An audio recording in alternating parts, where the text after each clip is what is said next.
Welcome to Cooking School. Today's show is all about one-pot meals. Not only can one-pot meals be extremely flavorful, they're fuss-free and a cinch to clean up. Using just one pot, I'll teach you how to steam, sauté, poach, and braise your way to 4 tasty home-cooked dinners. A stock pot is the perfect choice for steaming a simple stovetop clam bake, laden with fresh seafood, tender summer corn, and baby red potatoes. Next, I'll share a trick for making a rich and creamy shrimp and herb risotto in half the time using one of these, a pressure cooker. A sauté pan like this one is ideal for mastering the technique of poaching cod fillets in a flavorful broth with tomatoes. And finally, the Dutch oven is just what you need for recipes that call for braising, such as arroz con pollo, a chicken and saffron infused rice dish studded with olives. And the best part, all these recipes take about an hour from start to finish. So get out those pots and start cooking.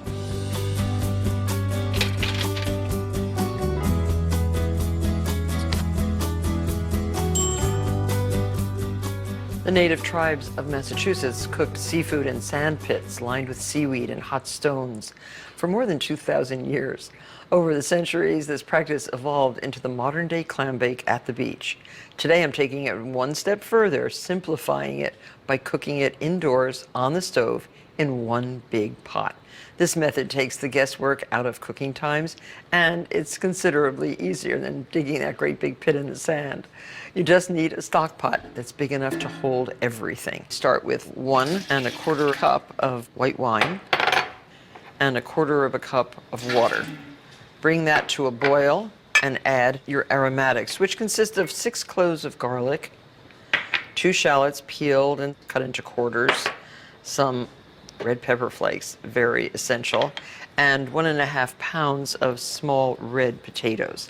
If you can't find red, you can use the small white potatoes, but they should be very tender potatoes. So that's the first step. While that is coming to a boil, make sure that all your clams, and we have 5 dozen little neck clams, make sure that they are clean, they're scrubbed, and that they've been soaked in some water. Some people add a little bit of cornmeal to the water or a couple pieces of bread, just to kind of clean out the sand from the interiors. But these are beautiful clams, very, very nice. If the shell is broken or if the clam is ajar, don't use them. Now, we also have 6 ears of corn, 1 pound of extra jumbo shrimp, and 2 lemons cut into quarters. Okay, so this is boiling. Your garlic goes in, your shallots, your potatoes. And this is a traditional lobster steamer pot. I use it for lobster or for actual canning. It also has a rack for jars and a 1/2 teaspoon of the red pepper flakes. Now, this is boiling. Cover and cook for 8 minutes. That gets those potatoes started. So there, the first steaming is done. Add your clams. 5 dozen clams to the pot, right on top of the potatoes. Now the clams will exude a lot of moisture too, so you have plenty. And on top of the clams, the corn. So 6 ears of corn, and we broke the ears in half. And get nice, sweet, fresh corn. This is the time to use the very, very best ingredients. And now, while the corn and the clams are cooking, add 2 lemons cut into quarters. Cover this 10 to 12 minutes until the clams open. Now, when the clams start to open, and I see a few opening, you can see down here, it's opening plump and nice, add your shrimp. 1 pound of extra large jumbo shrimp with the shells intact. So put these right into the steaming pot and cover again, a couple minutes more, and then your clam bake is done. So you see it really takes no time at all. Once you assemble all the ingredients, it takes just less than a half an hour to cook. So the shrimp are pink, and that's a good sign that they are done. The corn looks done.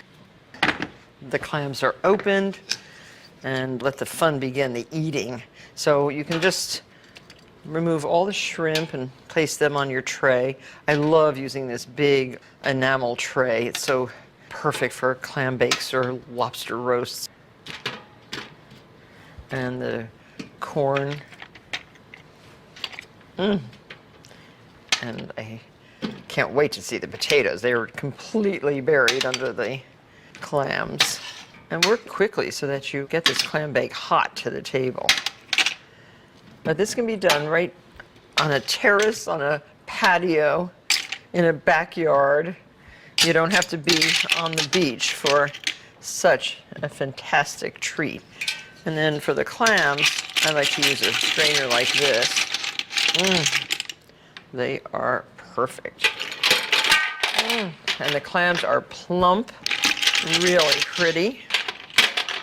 And our lovely potatoes. Now all this broth that's in the pot is going to go right here also. And now strain the broth in a sieve. And use a fine sieve, because if there is any sand in your clams, it will be gone. You pour this into a nice decorative serving pot. This is a dipping sauce for everything. Use 4 tablespoons of butter.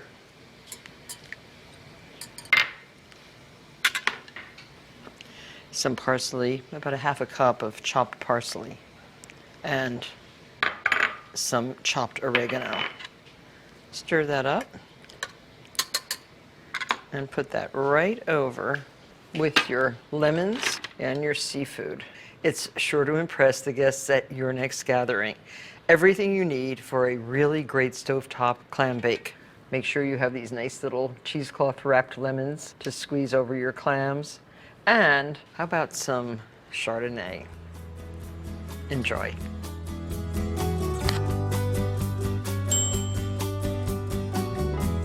How many of you actually have a pressure cooker? Many of you probably have pressure cookers hidden away in the closet, and you remember your mom using them all the time, but then they kind of fell out of favor. Well, now take out that pressure cooker. It can save you so much time. For example, did you ever think you could make a rich, creamy risotto with shrimp and herbs without all the stirring, without that 18 minutes of not leaving the stove? Well, you can. The secret lies in this particular kind of pot. These amazing pots cut cooking time drastically and are generally best for dishes that have long cooking times, such as meat, beans, root vegetables, and hearty grains like rice. So we're going to make this fabulous risotto and change your life. You use 2 tablespoons of butter. And basically the ingredients are pretty much the same as for a traditional stovetop risotto. Add 2 cloves of garlic finely minced, and 1 onion finely minced also. Now, to get rid of that acridness in the onion, this is a little hint, a little tip that you should take away from this program. You can just soak the onion in a strainer like this in iced water, just for a few minutes. It takes away all that acridness and it smells like perfect onion. This is a good thing for delicate dishes. So I'm going to add the onion. Smells so good. Pressure cookers are made out of a really heavy-duty material, and every pressure cooker maker makes a slightly different version of this incredible pot. And now add 1½ cups of arborio rice. Should be, if you're making risotto, arborio. That's an Italian short grain rice that will turn white with the heat. It's kind of translucent to start, and it gets white and opaque as it heats up. Sautéing the rice like this, making it white instead of translucent, seals in the flavor, keeps the rice from getting sticky. And even though this is a sticky rice, it prevents the grains from really becoming one mass. Keeps them individual. So this is good. And now add 2 tablespoons of white wine and 3 cups of chicken broth. You can add it all at once. Now this is going to start cooking right away. Get all of the rice down into the liquid. Season with a little bit of salt, big pinch, and some freshly ground black pepper. Cover like this. Make sure it is tightly sealed. And on this particular pressure cooker, you just press that up to there. Now, as soon as that little yellow marker pops up, set your timer for 9 minutes. That's the cooking time. There may be a little bit more after we open the pressure cooker, but 9 minutes makes a very good risotto. Just popped up, set your timer. So here you can see the steam. Now everything's cooking nicely. In another pot, have a half a cup of chicken broth heating. This is to add when you add the shrimp. And we have beautiful shrimp. When buying fresh shrimp, make sure that the bodies are firm. Avoid shrimp that are soft and sticky, whose bodies have become detached from their shells, that smell of anything other than just a little bit of the sea. So we have 1 pound of medium shrimp, 3/4 of a cup of freshly grated Parmesan cheese, 2 tablespoons of butter, and some lovely flat leaf parsley chopped. So all of this is ready to finish off our risotto. There's our timer. Okay, so it's been steaming for 9 minutes. Turn off your heat. Then turn this to release. Now that's releasing the pressure, the steam pressure inside the pot.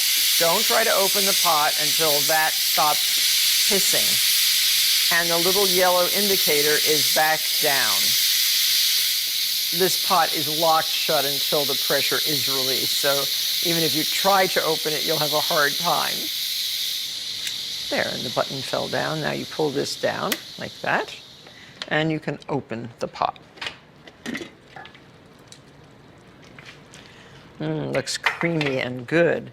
Now, add 1.5 cups more broth. Add your shrimp, peeled and deveined.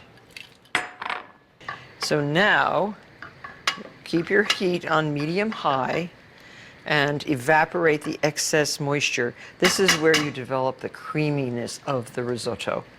As you cook the shrimp, you are also cooking the rice and you are finishing the risotto. So beautiful. See how creamy it's getting? And it's off heat when you add your cheese and butter. I think we're at exactly the right creaminess, the right consistency. Now, turn the heat off, add your Parmesan cheese, 3/4 of a cup. Stir that in, and your butter. Butter just adds that depth of flavor that is so essential in many, many dishes. That's it. And now spoon as much as you want into your plate. This risotto recipe makes 4 healthy servings. Oh, doesn't that look fantastic? And look how much time you saved.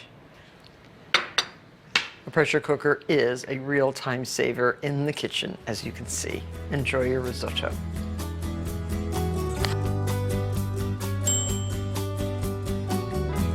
Everyone loves a weeknight meal they can get on the table in very short order. This recipe for 1 pan poached cod with tomatoes combines fresh, colorful vegetables, broth, and basil, along with tender cod, all cooked together in the same sauté pan.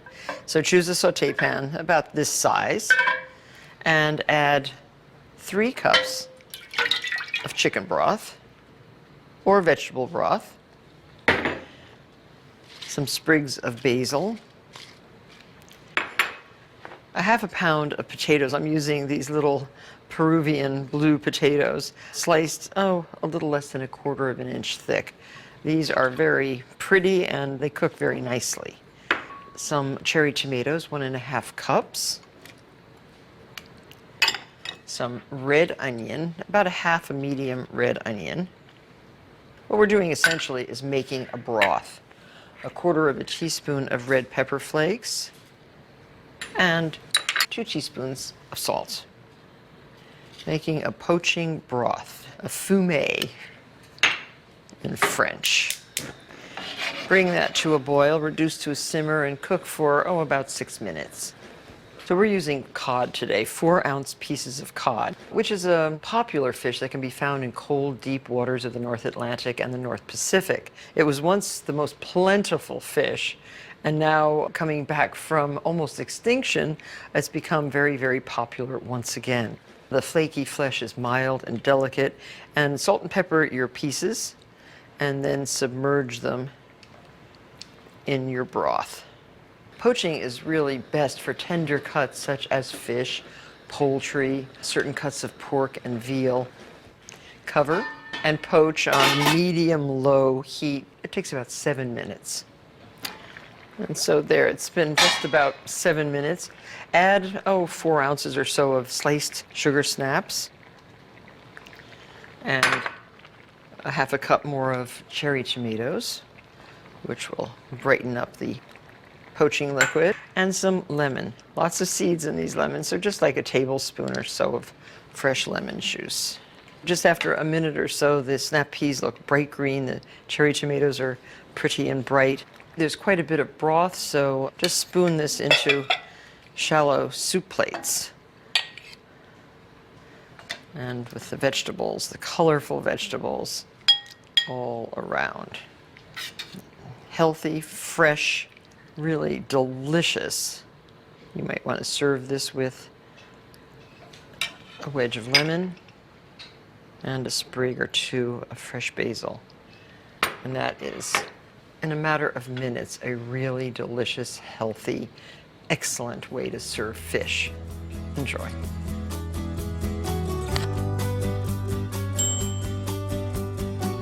Now this is one of my very, very favorite one-pot meals. I'm using an enameled cast iron Dutch oven for making arroz con pollo. Variations on this chicken and rice dish are beloved throughout Spain and Latin America. This one's studded with green olives and infused with the heady flavors of wine, onion, garlic, bay leaves, and saffron. So salt and pepper chicken thighs, 6 bone-in chicken thighs. Make sure the meat is dry. Put skin side down in a couple tablespoons of hot olive oil. I haven't salt and peppered the inside yet, which I will do. But we want to get the meat nice and brown. And starting with the skin side down is generally a good idea. The heaviness of the enamel cast iron and the tight-fitting lid really makes it the perfect vehicle for braising this rice and chicken all together. So a little bit more salt, a little bit more pepper. And for the rest of the dish, you'll need some white wine, a half cup, some saffron, finely chopped garlic, finely chopped onions, chopped tomato, and we're using Valencia rice. It's Spanish rice as opposed to Italian arborio for risotto. I make this with eggplant in it, with yellow and red peppers in it. It's a very, very tasty and versatile dish. While the chicken is browning, put a pinch of saffron into the half a cup of white wine. The saffron will color the wine and add a nice golden color to the dish. Chicken thighs are a very good choice for this particular dish because they have lots of flavor and they're very moist, and you can cook them without the skin and they'll still be deliciously tender if you are on a diet and don't want any skin. Chicken breasts tend to dry out, and I wouldn't suggest those for this dish, but chicken wings are very good. Now, people always ask, why bother browning the meat? Well, browning the chicken will certainly give it color and develop a rich flavor base in the pot. So browning is important. Let's see. This is just right. A beautiful golden color, a little bit of crispy on the skin. Just what we want for our arroz con pollo. Now you can just remove these to a baking sheet. And it has rendered a little bit of fat, so take all but 2 tablespoons of the fat out of the pan. It's not too much, but just a little bit. And you see there is a little bit of browning, and that's going to really help color your final dish. This is 1 large yellow onion, chopped quite small, and 2 tablespoons of garlic, finely minced. And you can scrape up those little bit of brown bits on the bottom. You don't want to burn anything, okay? So be careful. Reduce the heat if you must. And now add 1 large tomato, finely chopped. Skin and seeds are fine. This turns such a beautiful color. And now add your wine. It's half a cup of dry white wine, and look at the color it has turned with the addition of the saffron. So add that. Make sure every saffron thread is in your pot, and boil that until most of the liquid has evaporated. But the flavor, of course, has stayed. Add 2 bay leaves and some freshly ground black pepper, about 1/4 teaspoon, and 1/2 teaspoon of salt. And when it's still a little bit moist, add your rice. This is 1½ cups of Valencia rice. And this will start to cook immediately. It's a very short-grained rice, much smaller in grain than the arborio rice. So now we're going to add our 3 cups of chicken broth. If you don't have chicken broth, you can add vegetable broth, but since this is a chicken dish, chicken broth is totally appropriate. Stir this around, bring it to a simmer, add your olives, 1 cup of pimento stuffed olives. A very traditional addition. And your chicken, skin side up. Now the Valencia rice has a unique capacity to absorb large amounts of liquid. So it is the perfect rice to use for this particular dish. The chicken is so succulent already. There. And there's a lot of juice in the pan, pour that into. Bring that to a boil, reduce to a simmer, transfer covered to a 375-degree oven. Now it's going to cook in the oven for approximately 25 to 30 minutes. And when you take it out, let it stand for 10 minutes before serving. So this is ready to go. Cover. And that goes right into your oven.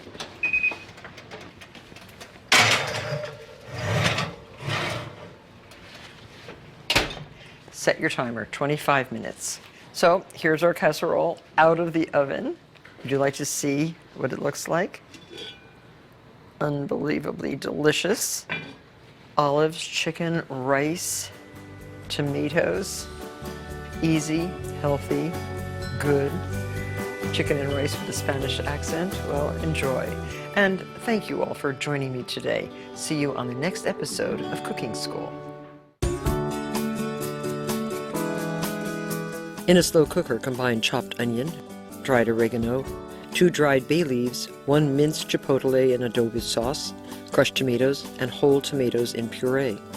Add a 2½ pound boneless pork shoulder that you've halved crosswise. Turn to coat and cover. Cook on high heat until very tender, about 6 hours. Shred the meat with 2 forks and mix with the sauce. Serve on rolls with coleslaw and